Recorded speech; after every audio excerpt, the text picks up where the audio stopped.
Studio Classroom is on the air.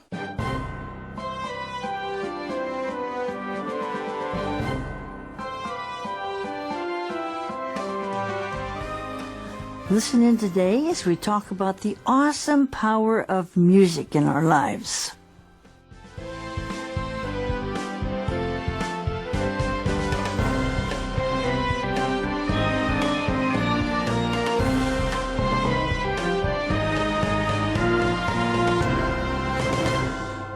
Welcome, everyone, to our advanced program. You know, in advance, we talk about so many things. We have travel and we have business, all kinds of things. And I'm so glad that we have one of our editors, Ruth, with us today from Montana. Ruth, I'm glad that you could be here with us in Asia for a little while and be on some of the programs. I am too. Thank you for inviting me, Doris. And as our listeners probably know, I enjoy travel, but I also love music. So I'm thankful you invited me to be on this program. Well, Ruth, you used to direct some choirs when you were here in Taipei at the schools, and you've had all kinds of music experience. And also, you're a trumpet player, and we've played together many times, haven't we? Yes, and that is a lot of fun. And another thing, your father is a French horn player. Well, music is something that my whole family enjoys. Now, your father is still playing his French horn, isn't he? Yes, he is. He's 89. He's 89, and he's still playing his French horn. I'm still playing my trumpet and my French horn. So if you love music, it's got an awesome power that lasts your whole life, doesn't it? Yes, it does. It's something that's beautiful and wonderful, and it really, really affects people.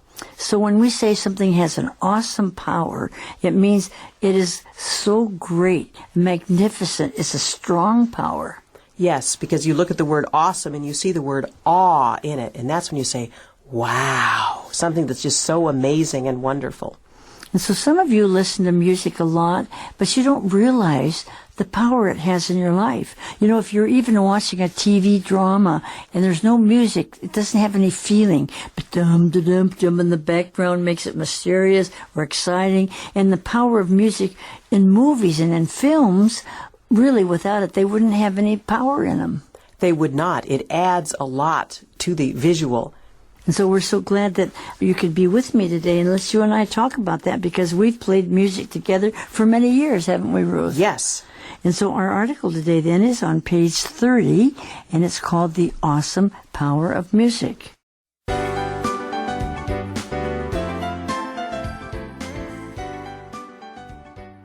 Many of us are aware of the mood-influencing power of music. Grocery stores play background music that stimulates buying. Doctors' offices play calming music. Youth fashion shops play foreground music, loud rock that attracts the young and the cool. Classical music supposedly stimulates learning abilities. Some studies have suggested that children who listen to Mozart make higher grades. Music was also known to be therapeutic in Old Testament times.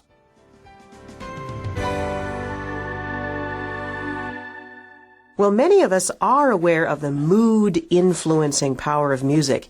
Because when I read that, I thought, yes, that's really true, because when I hear a certain song, it can make me feel happy and excited, or it can make me feel kind of sad and nostalgic, thinking about the past. That's true, because it influences your whole mood. And even classical music, some people like Wagner, very heavy, kind of strong. But then you have people like Bach, who has very light music, or and Mozart's more dancing, fun music, right? And I'm sure, Doris, you can remember when you hear a certain song, it will take you back to a time in your life where you have a special memory. It could be good or it could be bad.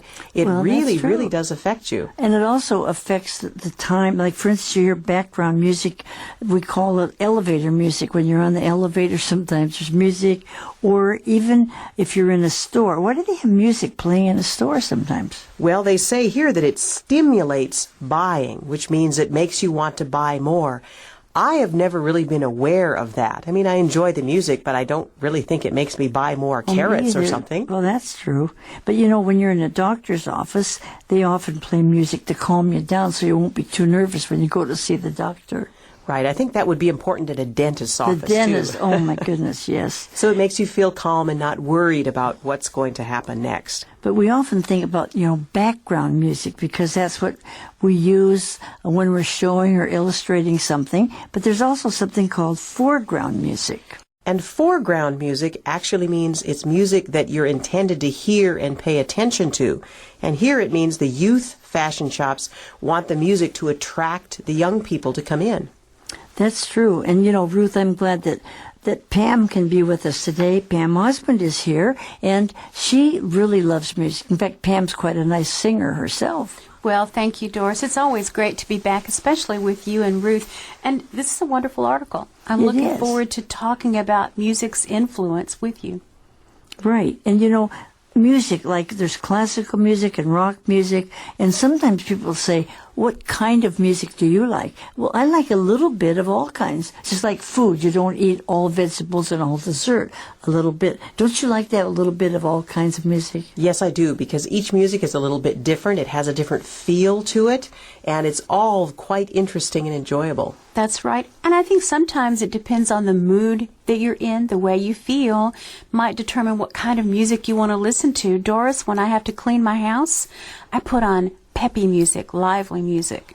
Well, music can also change your mood. You could be feeling a certain way, but the music, you feel sad, but you hear some very lively music, and it makes you feel happier. So music can also change your mood. Well, that's why I think the author says at the beginning that this is mood influencing, because it can change your mood from happy to sad or sad to happy.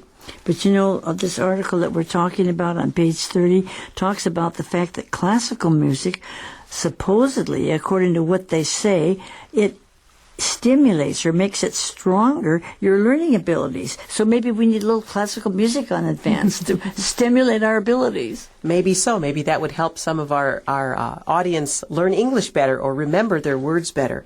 I remember this idea that classical music stimulates learning. This has been around for a long time. In fact, there used to be CDs for babies that you could listen to that had Mozart or other kinds of classical music that would help them to learn better. Well, and they even said this, that children who listen to Mozart even have higher grades. And now in America, they've gone back to having more classical music in grade school even, instead of just popular music. So Mozart, the particular kind of classical music we often use as meaning all of the older type of music, but classical is actually one particular branch of classical music that's very regular, that has very, very simple harmonies to it. But I think when we think about classical, Ruth, it's safe to say we do think about Beethoven, Mozart, and the ones we consider the classical artists. Right. Their music has lasted through the years. Right. But music was also known to be therapeutic way, way back in the very beginning in the Old Testament times when they wrote the Bible. They used music from the very beginning. That's right, the very ancient times. And when something is therapeutic, it causes someone to feel happier or more relaxed. That's right. We can talk about therapy. If you go to therapy, perhaps it's to help you become healthier or happier emotionally. So music is very therapeutic, isn't it? Absolutely. So we're going to find out more how we can grasp the power of music and use it in our life. Let's read the next paragraph.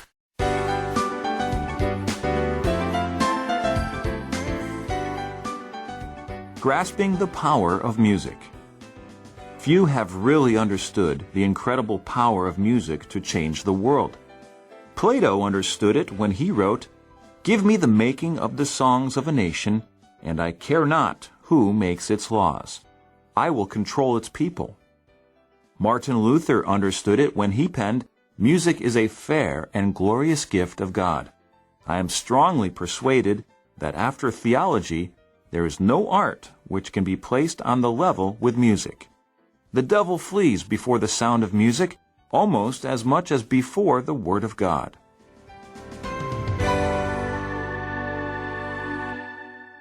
Well, few have really understood the incredible power of music to change the world. We want to be able to grasp it, to be able to really understand it. And if you grasp something, you can think about grabbing something with your hand, but in this case, it means to understand, to easily understand. Well, and we've talked about being, a long time ago. You go back to Plato. When did Plato live? A long time ago in ancient Greece, and he wrote, "Give me the making of the songs of a nation, and I care not who makes its laws. I will control its people." And that's very true. That shows the power of music. Well, that's true because every big power has some kind of music that represents their government. We not only have national anthems, but we have folk songs and things that are kind of like Indians have their style, tribes people have their style, and the old German marching people had their style. So every country has music that represents their culture. That's true. And music, as we've said, has an extremely big influence on people and on countries and nations. So you can make all kinds of laws, but the music really speaks more to the hearts of the people. Mm-hmm. And I think that's an important point that he made. We go on to, the writer introduces another person for us, Martin Luther. He was a religious scholar. And it says that he penned something. If you pen something, it just means that you wrote it down. Right. Nowadays we have to put it on computers. We don't use pens anymore. But he wrote music. And what did he say then? He says that music is a fair and glorious gift of God. I'm strongly persuaded that after theology, there is no art which can be placed on the level with music. The devil flees before the sound. Mm-hmm. Because music, it reminds you, look at the music in the air, and the birds sing, and the fish in the sea, the whales sing. I mean, God made music when he made the world. Mm-hmm. Yes, he did, and it's an important part of that. And Martin Luther is strongly persuaded, meaning he is very sure about this because of all of this experience with music, that after theology, which is the study of God and religious beliefs, music is the most important thing. Well, they said even good music scares the devil. We have to do something to scare him, right? That's right. So he goes on to say the devil flees or runs away before the sound of music almost as much as before the word of God. Well, and this is what Plato said. That was a long time ago. But even now, everybody knows the power of music. People use music to influence people. Oh, yes, and we've talked before, Doris, about how music influences us. We mentioned movies or TV shows. You hear the music in the background, and it really can give you the suspenseful feeling or the excited feeling or the romantic feeling. Mm-hmm. And that's quite a talent. These movie directors hire the professionals who know how to move us with the right kind of music in the right scenes in these films. That's true. It is very important. So remember, when you hear music, you say, I love music, I like it, but it has power in your life. And it has power in families. And when families get together, I know there were 8 kids in our family, and we played music and instruments and sang, and it makes the whole family come together. The power of music in a family is great, isn't it? Yes, it is. In fact, Doris, you mentioned earlier at the beginning of the 20th century, this is what families did to entertain themselves. That's true. Someone would play the piano or another instrument, and they would get together and sing songs. Right. In fact, if you were a single woman back then and you could play the piano, you were much more marriageable. That's true. Yeah. Well, I think, music is a part of all of our lives, and I think that every home needs music. It's happier with music. Mm-hmm. Kids like music, but adults need to do it, and you need to sing together with your kids. That's exactly right. You can create a lot of good memories. I know when my girls were smaller, we would go on long trips and sing. We had favorite songs that we would sing on the road together. And now my daughter is teaching her daughter some of those little songs that we used to sing together. Well, when we were kids, we not only just would say our prayers at night, but we would sing our prayers and sing little songs. Mm-hmm. And I think you can remember more. Anything that you need to say, you forget. But when you put it to music, you can sing it over and over. Yes, putting something to music really does make it more memorable, because I think we can all remember words to songs that we learned long, long ago. Right. It's true. It's a good trick. It's a good trick for our listeners to remember. If you need to remember something, try to put it to music. Right. That's why we have Sing It Out in our studio classroom, and then Hey Junju is always having these song phrases, and we remember more when you sing them, don't we? Right, or song time in Let's Talk in English. That's right. Well, one thing about music is that it is actually changing history. So let's read the next paragraph.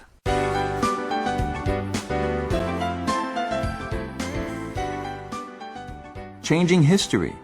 Shortly after the turn of the century, USA Today and CNN News headlined the 100 events that shifted history, a list of the top news stories of the 20th century, as determined by a survey of 67 journalists and historians. Standing at number 58, lower in rank than the bombing of Hiroshima and the first man on the moon, but higher than the Vietnam War, Watergate, the United Nations, NATO, and the Panama Canal, is The Beatles Appear on Ed Sullivan, 1964. Years earlier, on the 25th anniversary of the Beatles' 1967 Sgt. Pepper album, Time magazine featured it on its cover, and Ted Koppel on Nightline called the album an epical event in the history of Western civilization. In 2003, Paul McCartney made a moving TV special in Moscow's Red Square. Thousands, of all ages, including pre-teens, sang the old Beatles songs with Sir Paul. Many older people were in tears.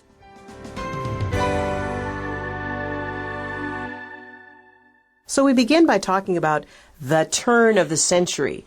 And here, this specifically is talking about the 20th century turning into the 21st century. But you always have to look at the context, because anytime we talk about the turn of the century, it just means changing from like the 1800s to the 1900s, or the 1900s to the 2000s. That's right, when one century ends and the next century begins. But as Ruth said here, we're talking specifically about the beginning of the 21st century, and the USA Today and CNN News. So we're looking at a news story. In this case, music made news at this time. And they said the headline in CNN News was the 100 events that shifted or helped to change history. And I think when a century changes, you always like to look back and say, okay, over that last 100 years, what were the 100 most important news stories? So that's why they had this particular article, and it was a list of the top news stories of the 20th century, as determined by a survey of 67 journalists and historians. So they asked 67 people for their opinion on this. And this, Ruth, would have been, among the journalists for sure, it would have been people who had written throughout a period of some years and covered the top stories. So Right. they would have had a good idea of the news stories that really did make a difference in history. And of course, if you think way back in the century before this one, they had a lot of different things. And they said standing at number 58 was lower in rank than the bombing of Hiroshima, which was at the end of World War II. Mm-hmm. The first man on the moon, that was pretty historical.